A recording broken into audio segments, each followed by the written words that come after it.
Chapter आहे dual nature of radiation and matter. So आपण optics बघितलं, आपण 11वीला ऑप्टिक्स बघितलं, आपण 12वीलाही ऑप्टिक्स बघितलं. 11वीच्या आधी आपण 9वीलाही बघितलं, 10वीलाही बघितलं. सो ऑप्टिक्सला आपण बरेच फॅमिलियर आहोत. ऑप्टिक्सचे आपण 11वीलाच आपण त्याचे टाईप्स बघितले होते की रे ऑप्टिक्स नावाचा एक प्रकार असतो, वेव्ह ऑप्टिक्स नावाचा एक प्रकार असतो आणि त्याचप्रमाणे पार्टिक्युलेट नेचर ऑफ लाईट हाही एक प्रकार आहे. म्हणजे रे ऑप्टिक्समध्ये लाईट रे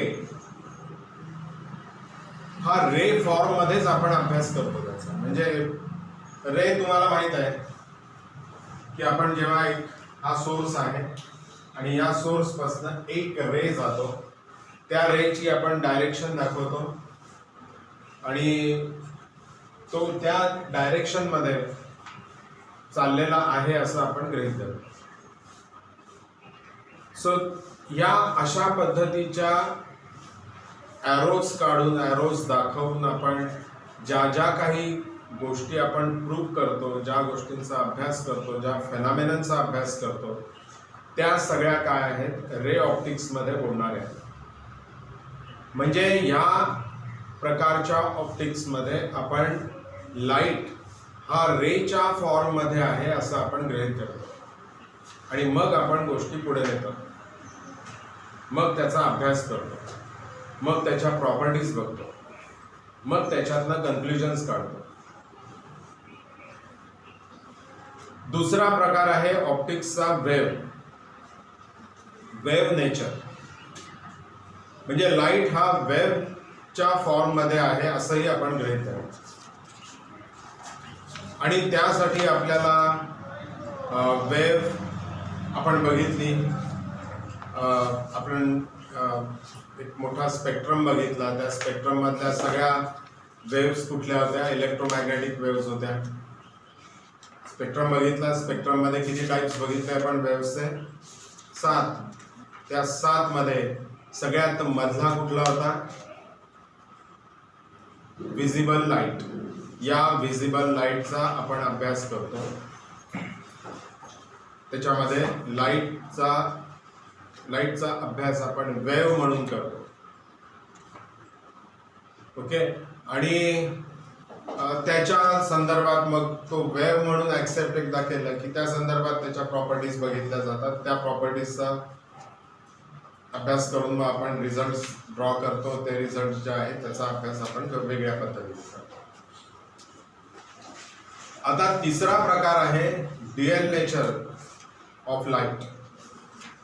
लाईट हा ड्युअल नेचर आहे, म्हणजे तो वेव्हच्या फॉर्म मध्ये पण आहे आणि पार्टिकलच्या फॉर्म मध्ये पण. असा एक नवीन कन्सेप्ट लक्षात आला सायंटिस्टच्या आणि मग आपल्याला परत ऑप्टिक्सचं एक नवीन संकल्पना आपल्या डोळ्यासमोर आली आणि त्याचा आपण अभ्यास सुरू केला. याच्यामध्ये लाईटला आपण एनर्जी पॅकेट्सच्या फॉर्म मध्ये बघतो. म्हणजे फोटॉनच्या फॉर्म मध्ये आपण लाईट बघतो. म्हणजे लाईट हा पार्टिकल पण आहे, लाईट हा वेव्ह पण आहे आणि हा रे ऑप्टिक्स. म्हणजे हे फार इझी आहे. रे ऑप्टिक्स आपण बघितलं, याच्यामध्ये रिफ्लेक्शन, रिफ्रॅक्शन या 2-3 गोष्टी आपण बघू शकलो. त्याच्यामध्ये डिस्पर्शन ऑफ लाईट हे एक बघू शकलो त्याच्यामध्ये. पण वेव्ह जेव्हा आपण वेव्हचा अभ्यास केला, त्या वेव्हच्या अभ्यासामध्ये आपण काय बघितलं? Superposition principle. कारण 2 वेव्स जेव्हा एकत्र मिक्स होतात तेव्हा त्याचे परिणाम काय होतात. त्याच्यानंतर डिफ्रॅक्शन, इंटरफेरन्स, हे सगळे त्याच्या रिलेटेड आहेत. ह्या सगळ्या गुणधर्म आपल्याला जेव्हा त्याचा अभ्यास करायचा असतो तेव्हा लाईट हा वेव्हच्या फॉर्म मध्ये आहे हे आपण गृहीत धरतो. पण अजूनही काही असे लाईटच्या प्रॉपर्टीज आहेत की ज्या वेव्हच्या साह्यानेही आपल्याला प्रूव्ह करता येत नाही किंवा ज्या रेच्या साह्यानेही प्रूव्ह करता येत नाही. अशा बऱ्याच प्रॉपर्टीज आहेत. रामन इफेक्ट हा एक त्याच्यापैकी, फोटो इलेक्ट्रिक इफेक्ट त्याच्यापैकी. सो हे दोन्ही इफेक्ट जे आहेत ते आपण तुम्ही रे समजा लाईटला, यू कॅनॉट प्रूव्ह इट. तुम्ही त्याला वेव्ह समजा नाही. मग तुम्हाला असं लक्षात घ्यावं लागतं की लाईटचा आणखीन एक कुठलं तरी नेचर आपल्याला अवेलेबल आहे, आणि ते नेचर म्हणजे पार्टिकल नेचर. ऍक्च्युली न्यूटननी फार पहिल्यांदा सांगितलं होतं की लाईट इज कन्सिस्ट ऑफ कॉर्प्युसल्स, आणि ते त्याच्या प्रॉपर्टीज त्यांनी दिल्या होत्या. ठीक आहे, पण त्यांनी अर्ली स्टेजमध्ये ह्या सगळ्या गोष्टी त्यांनी सांगितल्या, त्यानंतर प्रूव्ह झाल्या नाही. वेव्ह थेरी पुढे आली. वेव्ह थेरी नंतरही मग काही वर्षांनी मग तुम्हाला परत पार्टिक्युलेट नेचर जे आहे लाईटचं ते तुमच्या समोर आलं, आणि मग आता एक कॉमन कन्सेप्ट असा समजला जातो की लाईट हा डुअल नेचरवाला आहे. दोन्हीही नेचर्स त्याच्यामध्ये आहेत, पार्टिक्युलेट आहे आणि वेव्हचा पण आहे. तर हे सगळं त्या ऑप्टिक्समध्ये होणारे हे सगळे अजूनही आता परत अजून जसा अभ्यास चालू आहे, प्रत्येक जण आपापल्या परीने अभ्यास करत आहे. त्या अभ्यासामध्ये काही ना काहीतरी भर पडते, आणि कदाचित काय सांगावं, 20-25 वर्षानंतर आणखीन एक लाईटचं स्वरूप आपल्या समोर येऊ शकेल. पण याचा अर्थ हे सगळे मागचे डिस्कार्ड केले का आपण नाही केले, कारण त्या त्या थेरीजनी आपल्याला त्या त्या प्रॉपर्टीज प्रूव्ह करून दिलेल्या, त्याच्यामुळे ते वेस्ट नाही जात. तर असं हे आता आपल्याला ह्या लेसनमध्ये 14वा आणि त्याच्या पुढचा लेसन, या 2 लेसनमध्ये आपल्याला वेव्हचं, लाईटचं पार्टिकल नेचर याचा अभ्यास करायचा. याला क्वांटम मेकॅनिक्स असं देखील म्हणतात, क्वांटम ऑप्टिक्स असं देखील म्हणतात, आणि which is a very interesting actually. आणि याच्यामध्ये एक आहे, हे आपण बघतोय की आता आपल्याकडे वेगवेगळ्या शेल्स असतात. Electrons are revolving in the different types of shells. हे शेल्स कशा डिफाईन झालेल्या असतात, त्या शेल्समध्ये फिरणाऱ्या इलेक्ट्रॉन्सच्या एनर्जी लेवलनुसार त्या डिफाईन होतात. एनर्जी जास्त असेल तेच इक्वल असणारे सगळे इलेक्ट्रॉन्स, एनर्जी इक्वल असणारे एका शेलमध्ये असतात. शेलनुसार एनर्जी लेवल्स बदलल्या जातात. आता सपोज हायर लेवल असेल एनर्जी लेवल, लोअर आणि हायर अशा 2 आपल्या एनर्जी लेवल्स आहेत. आपण इलेक्ट्रॉन्सना काहीतरी एनर्जी सप्लाय केली, राईट. एनर्जी सप्लाय केली की इलेक्ट्रॉन्स काय झाले, एनर्जेटिक झाले.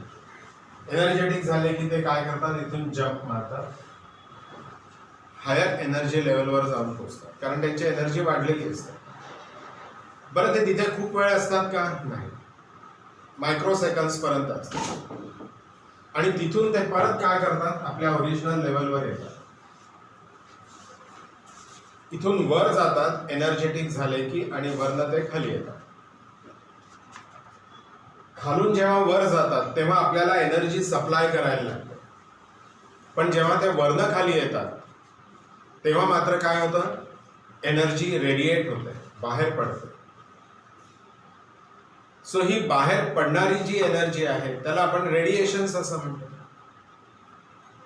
मग ही किती होणार आहे की ह्याची एनर्जी लेवल आणि ह्याची एनर्जी लेवल ह्याच्या डिफरन्स जो आहे त्या डिफरन्स एवढी एनर्जी रेडिएट होईल.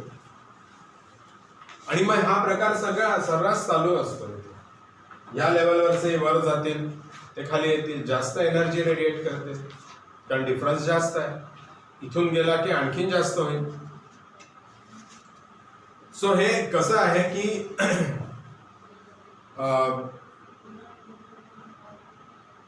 आपल्याला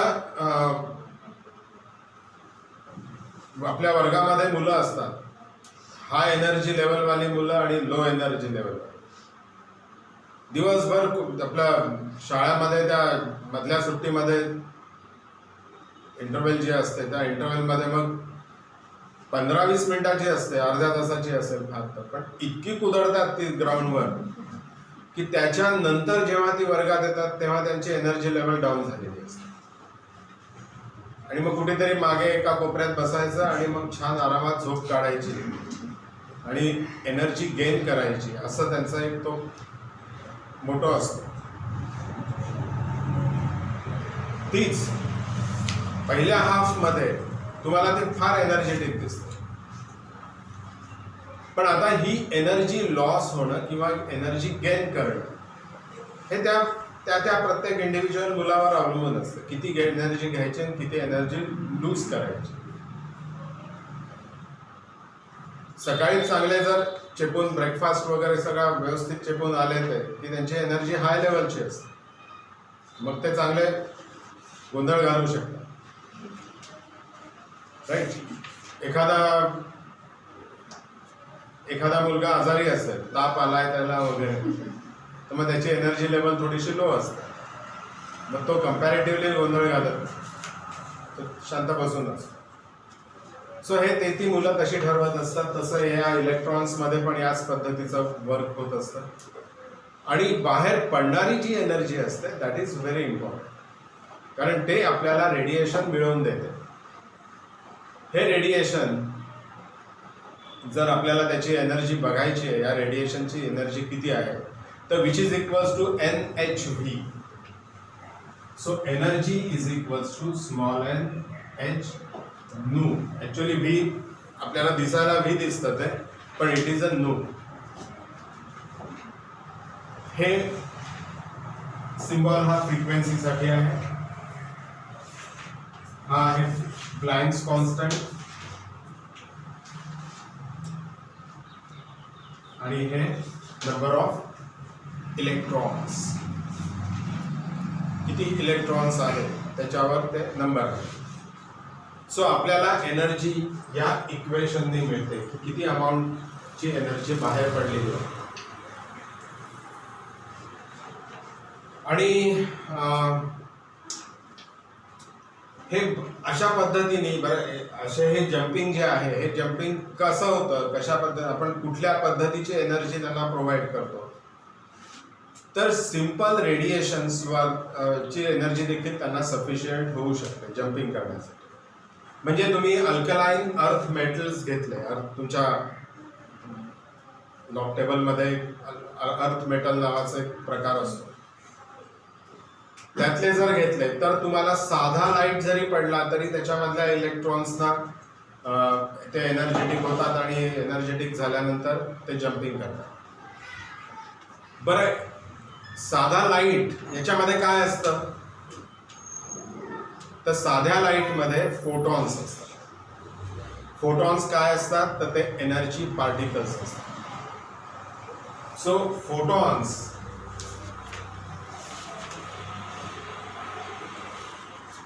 एनर्जी पार्टिकल्स, हे एनर्जी पार्टिकल्स लाईट म्हणजेच लाईट हा कुठल्या मेटलवर पडला, मेटल सरफेसवर पडला की हे फोटॉन्स जे आहेत ते एनर्जी देतात. आपल्याकडची एनर्जी सगळी त्या मेटलमध्ये देतात. मेटलमध्ये जे काही फ्री इलेक्ट्रॉन्स असतात ते एनर्जेटिक होतात आणि ते फ्री इलेक्ट्रॉन्स जम्प करतात. सो हा इफेक्ट आहे. याला आपण फोटो इलेक्ट्रिक इफेक्ट असं देखील म्हणतो. मग फोटो इलेक्ट्रिक इफेक्टसाठी लाईट कुठला पाहिजे, तर जनरली आपण अल्ट्राव्हायोलेट लाईट वापरतो. वेगवेगळ्या मटेरियल्ससाठी वेगवेगळ्या लाईटची आवश्यकता असते. अर्थ मेटलसाठी आपण साधा लाईटही चालू शकतो.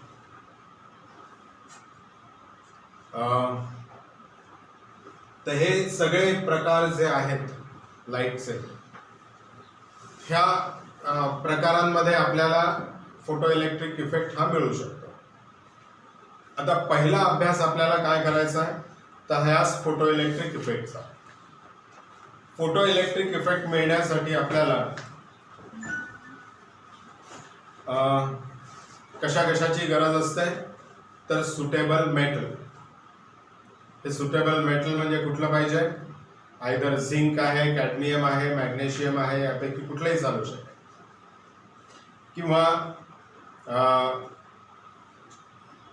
ह्यांना म्हणजे आता मी जे सांगितलंय याच्यासाठी तुम्हाला अल्ट्रा व्हायोलेट रेज UV रेजची आवश्यकता असते. पण अल्कलाईन अर्थ मेटलसाठी मात्र सिंपल साधा लाईट, विजिबल लाईट जो आपण यूज करतो, व्हाईट लाईट आपल्याला सूर्यापासून मिळतो, तो लाईट देखील सफिशियंट ठरतो. सो ह्याचा आता जर आपल्याला सिस्टमॅटिकली अभ्यास करायचा असेल तर आपल्याला एक्सपेरिमेंटल अरेंजमेंट्स काही करायला लागतात आणि ती अरेंजमेंट आहे आपण एक फोटो इलेक्ट्रिक ट्यूब तयार करतो आणि त्या फोटो इलेक्ट्रिक ट्यूबमध्ये आपण काही इलेक्ट्रोड्स आपण त्याच्यामध्ये डिझाईन करतो, त्याच्यानंतर त्याला विंडोज क्रिएट करतो, त्याच्यामध्ये त्याला सप्लाय देतो आणि मग त्याचा डिटेलमध्ये अभ्यास करतो. तर इथे फोटो इलेक्ट्रिक इफेक्टसाठी जी एक्सपेरिमेंटल अरेंजमेंट आपल्याला करायला लागते ती आधी आपण बघूया. इथे की एक साधी ट्यूब आहे, अशा टाईपची एक ट्यूब इव्हॅक्युएटेड, त्याच्यामधला कुठलाही हवा नाही, ती सगळी रिकामी केलेली आहे. या ट्यूबला इथे एक विंडो आहे आणि या विंडोला इथे आपण क्वार्ट्स बसवले. क्वार्ट्स का बसवलंय? कारण आपल्याला पाहिजे तीच फ्रिक्वेन्सी त्या क्वार्ट्स मधनं एंटर होते. This is the speciality of quartz, right? So required frequency can only enter in the tube, बाकीच्या सगळ्या रिजेक्ट केल्या जातात.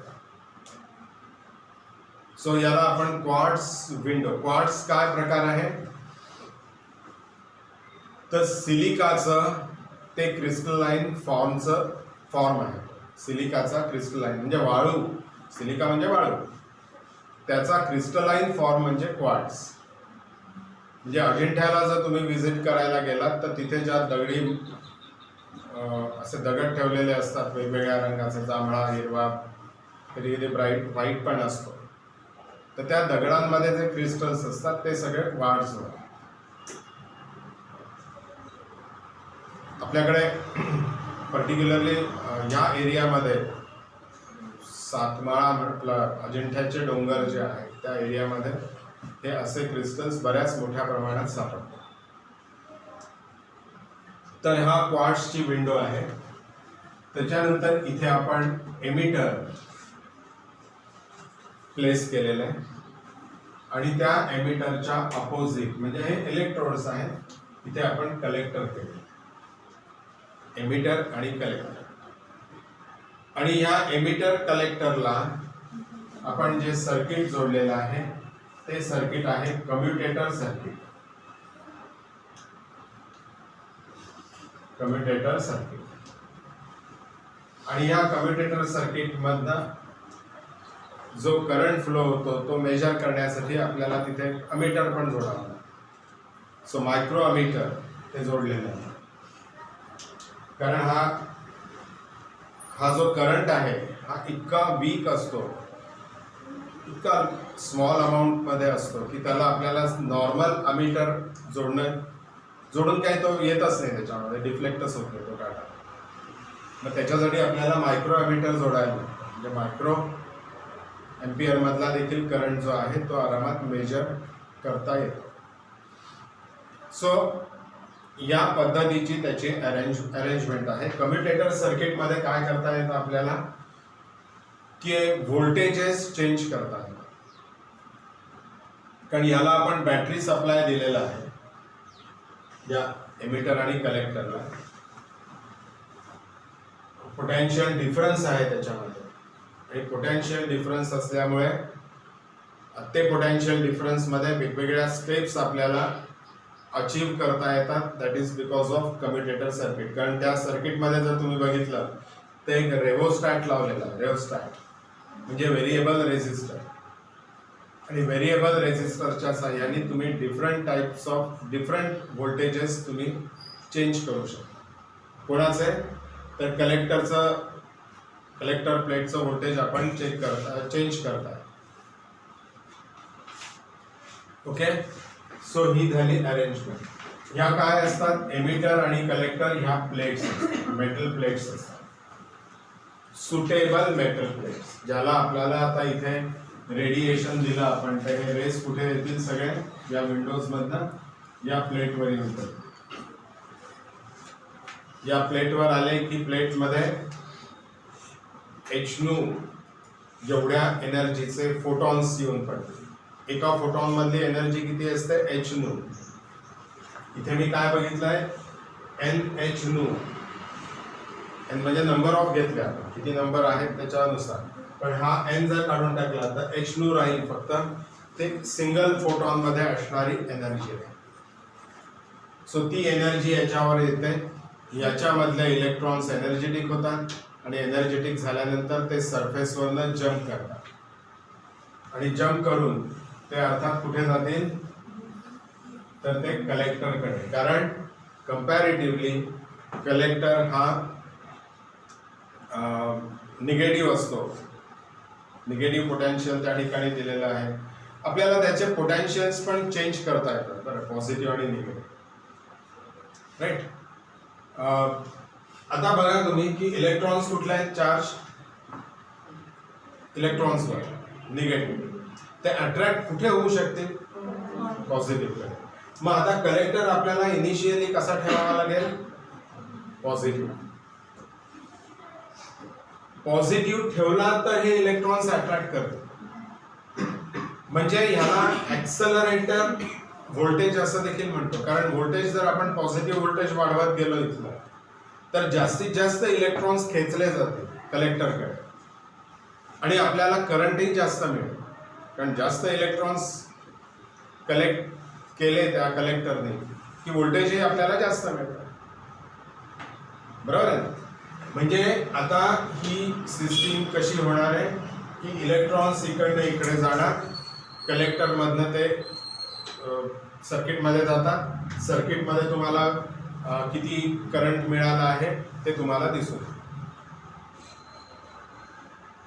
आता सपोज जर आपण या ठिकाणी असा हात ठेवून दिला तर काय, ब्रेक होऊन जाईल, लाईट आतमध्ये येऊ शकणार नाही.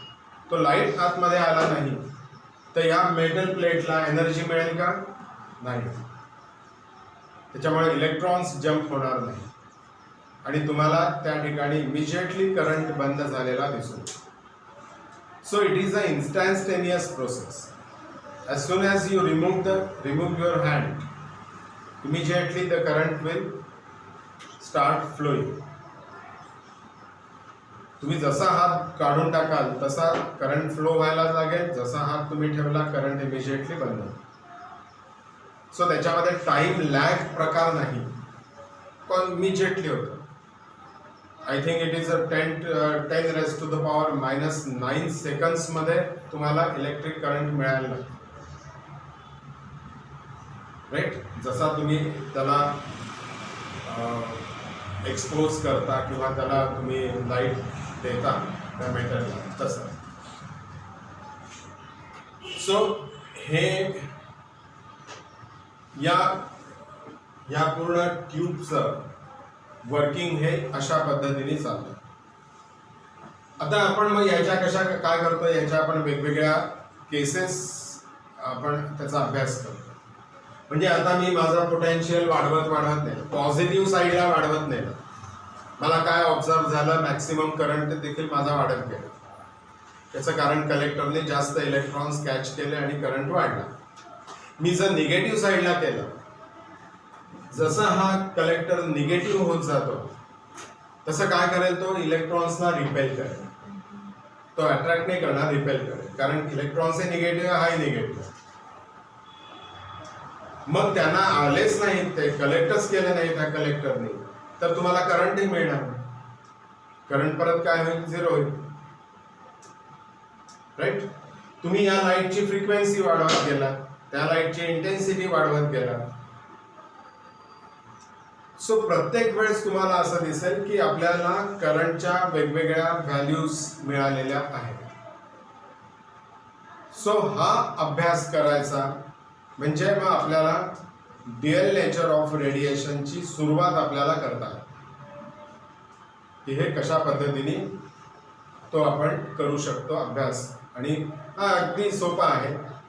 इनिशियल स्टेजला खूप सोपा आहे तो, नंतर मग हळूहळू त्याचे कन्सेप्ट जे आहेत ते थोडे हार्ड होत जातात, पण तरी काही प्रॉब्लेम नाही, ते समजण्या इतके सोपे आहेत. लक्षात आलं? सो आपल्याला याचा अभ्यास आता सिस्टमॅटिकली वेगवेगळ्या पद्धतीने करायचा. तर आता हे फिगर काढून घ्यायची आहे. तुम्ही फिगर आधी काढून घ्या.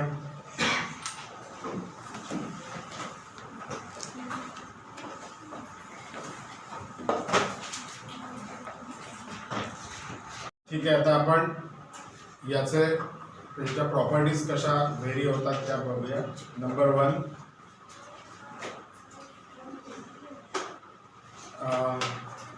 Photo current observe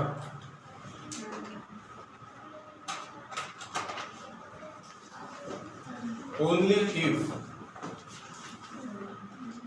photo current observed only if the frequency of incident radiation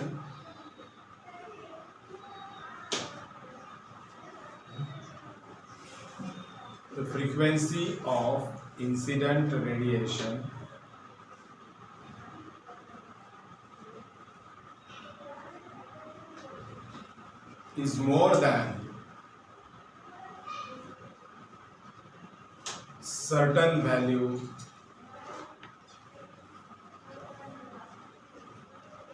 of frequency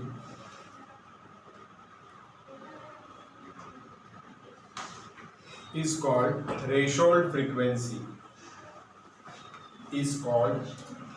threshold frequency.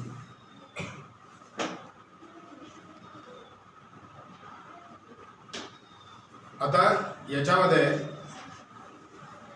लाईटच्या फ्रिक्वेन्सीज आहेत, right.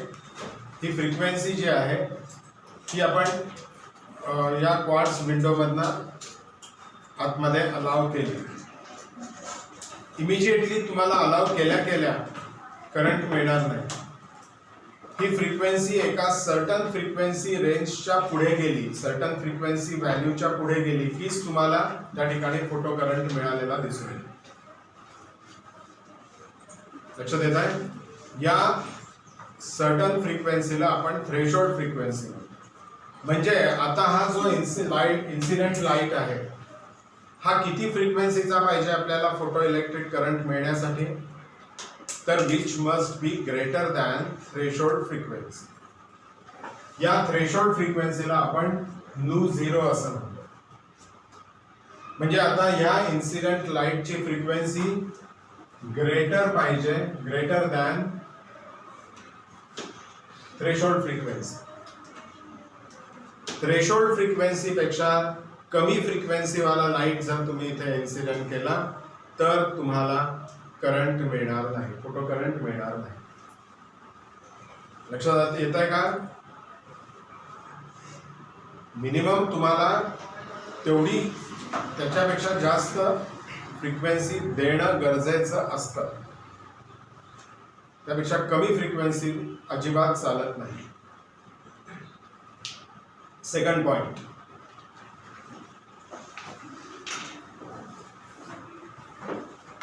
there is no time lag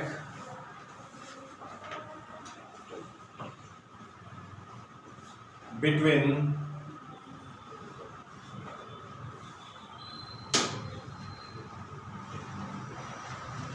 incidence of light and emission of electron.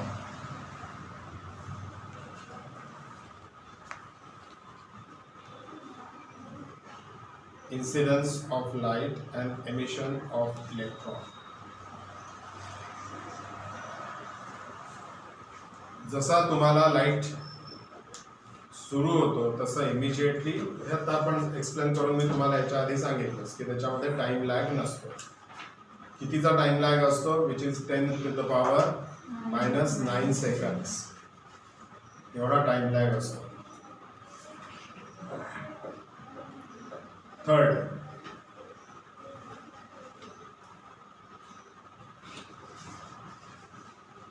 keeping the frequency and potential fixed. Keeping the frequency and potential fixed. If the intensity increased,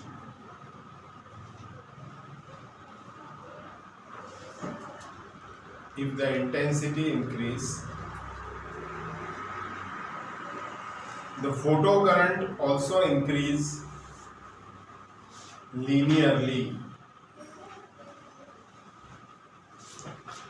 Photocurrent also increase linearly.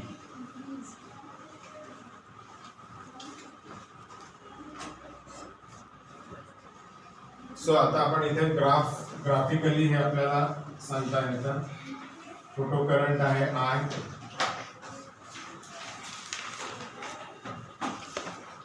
आणि इथे intensity, right, frequency में it is intensity, आणि frequency and अजून काय सांगितलं आपण, constant ठेवलं, potential V R constant. म्हणजे हे पोटेन्शियल बदललं नाही इथून, आपण कम्युटेटर सर्किट मधला पोटेन्शियल कॉन्स्टंट ठेवलं. त्याच्यानंतर लाईटची फ्रिक्वेन्सी पण कॉन्स्टंट आहे, which must be greater than threshold frequency. तर या दोन गोष्टी कॉन्स्टंट ठेवल्या. मग त्या कंडिशन मध्ये आपल्याला बदलता काय येतं, लाईट इंटेन्सिटी बदलता येईल. मग या लाईटची इंटेन्सिटी आपण वाढवली. ही वाढवल्यानंतर तुम्हाला असं दिसून आलं की फोटोकरंटही वाढत चाललं. म्हणजे जशी इंटेन्सिटी वाढते तसा फोटोकरंट वाढते. मग आपल्याला जो ग्राफ मिळतो तो लिनियर म्हणजे स्ट्रेट लाईन ग्राफ आहे. अशा पद्धतीचा ग्राफ आपल्याला मिळेल. मग याच्यावर तुम्ही कुठलेही पॉईंट्स जर बघितले, या पॉईंट्सना जर परपेंडिक्युलर टाकलं एक्स आणि वाय ॲक्सिसला, तर ही इंटेन्सिटी जी आहे या इंटेन्सिटीला तुम्हाला फोटोकरंट एवढा मिळतो. थोडी इंटेन्सिटी वाढवली की या इंटेन्सिटीला फोटोकरंट देखील वाढलेला असेल, आणि म्हणून तुम्हाला अशा पद्धतीचा ग्राफ मिळतो. राईट, लक्षात आलं. हा ग्राफ काढायचा.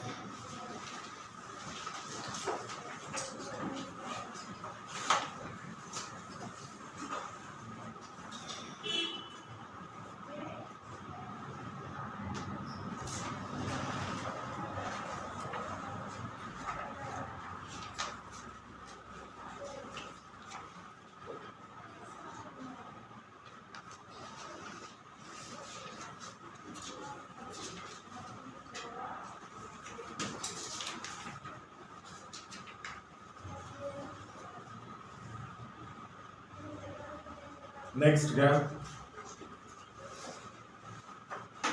Photocurrent.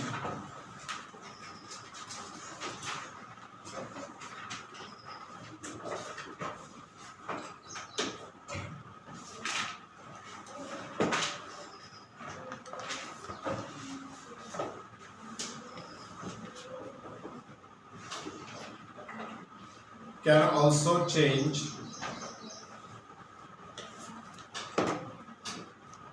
by changing potential of the collector. By changing potential of the collector.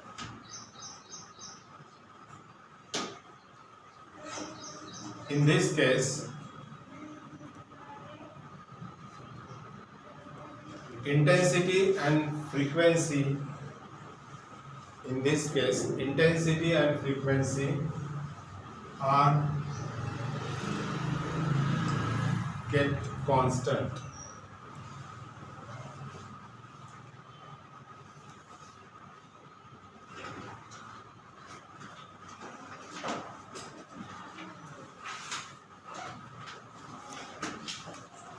So आता एक्स ॲक्सिस वर आपण काय घेतलं, पोटेन्शियल घेतला. हा ओरिजिन आहे, कारण आपल्याला पोटेन्शियल निगेटिव्ह साईडचे बघायचं, पॉझिटिव्ह साईड बघायचं. पॉझिटिव्ह कडनं आपण हळूहळू निगेटिव्ह कडे पोटेन्शियल नेत जाणार आहोत, which is possible by using commutator circuit, rheostat वगैरे या सगळ्या गोष्टींमुळे ते पॉसिबल होतं. आणि इथे आपल्याला मग कर्व कसा मिळतो, ग्राफ कसा मिळतो, तर तो हा असेल. वेगवेगळे सेट्स घेतले वेगवेगळ्या पोटेन्शियल्स ना, तर तुम्हाला अशा पद्धतीचा ग्राफ मिळतो. आता काय होतं, इकडे पॉझिटिव्ह व्होल्टेज आहे, इकडे निगेटिव्ह व्होल्टेज. आपण इथून सुरुवात करूया. पॉझिटिव्ह कडे जेव्हा आपण वाढत जातो तेव्हा आपला करंट हा इन्क्रीज होत जातो. इन्क्रीज होत होत शेवटी तो काय होतो, पॅरलल टू एक्स ऍक्सिस, म्हणजे मग नंतर कॉन्स्टंट मिळतो. सो अशा पद्धतीचा जो करंट असतो त्याला आपण सॅच्युरेटेड करंट म्हणतो, जो पॅरलल टू एक्स ऍक्सिस आहे. म्हणजे तो वाढत नाही, मग आता तेवढाच राहणार. मग आता हा जो करंट तुम्ही इकडे पुढे नेला तर तो काय राहील, पॅरलल राहणार, त्याच्यामुळे तो कॉन्स्टंट. म्हणजे इथे जी आहे ती तुम्हाला सॅच्युरेशन कंडिशन कोणामधली, करंट सॅच्युरेटेड झाला. मग आपण पोटॅन्शियल समजा आता आपण उलटा प्रवास करायला सुरुवात केली, आपण पॉझिटिव्ह कडे इकडे जातो. म्हणजे आधी तुमच्याकडे सॅच्युरेशन आहे, भरपूर करंट आहे. जसं तुम्ही निगेटिव्ह कडे पोटॅन्शियल डेव्हलप होता तसतसा करंट काय होतो, कमी कमी होत जातो आणि एका फायनल पॉइंटला तो झिरो होतो. हे मी तुम्हाला इथे सांगितलं होतं की आपण सी कलेक्टरला जर आपण निगेटिव्ह केलं तर काय होईल, इलेक्ट्रॉन्सना तो रिपेल करेल एक्स इन्स्टेड ऑफ ऍक्सेप्ट करणं किंवा अट्रॅक्ट करण्यापेक्षा. आणि जेव्हा त्यांनी रिपेल करायला सुरुवात केली तेव्हा आपल्याला करंट मिळण्याची शक्यताच नाही. लक्षात येत आहे ना काय प्रकार होतो इथे. मग याच्यामध्ये आपण काय करतो, इथे इंटेन्सिटी आणि फ्रिक्वेन्सी ही कशी आहे, कॉन्स्टंट. इंटेन्सिटी आणि फ्रिक्वेन्सी ही कॉन्स्टंट आहे. आणि मग याचे वेगवेगळे सेट्स घेतले तुम्ही तर याच्यामध्ये तीन तीन ग्राफ्स दाखवलेत ना, तीन कर्व्स तुम्हाला काढलेले दाखवले, ते वेगवेगळे सेट्स आहेत. सो तुम्ही एक काढला तरी सफिशियंट आहे.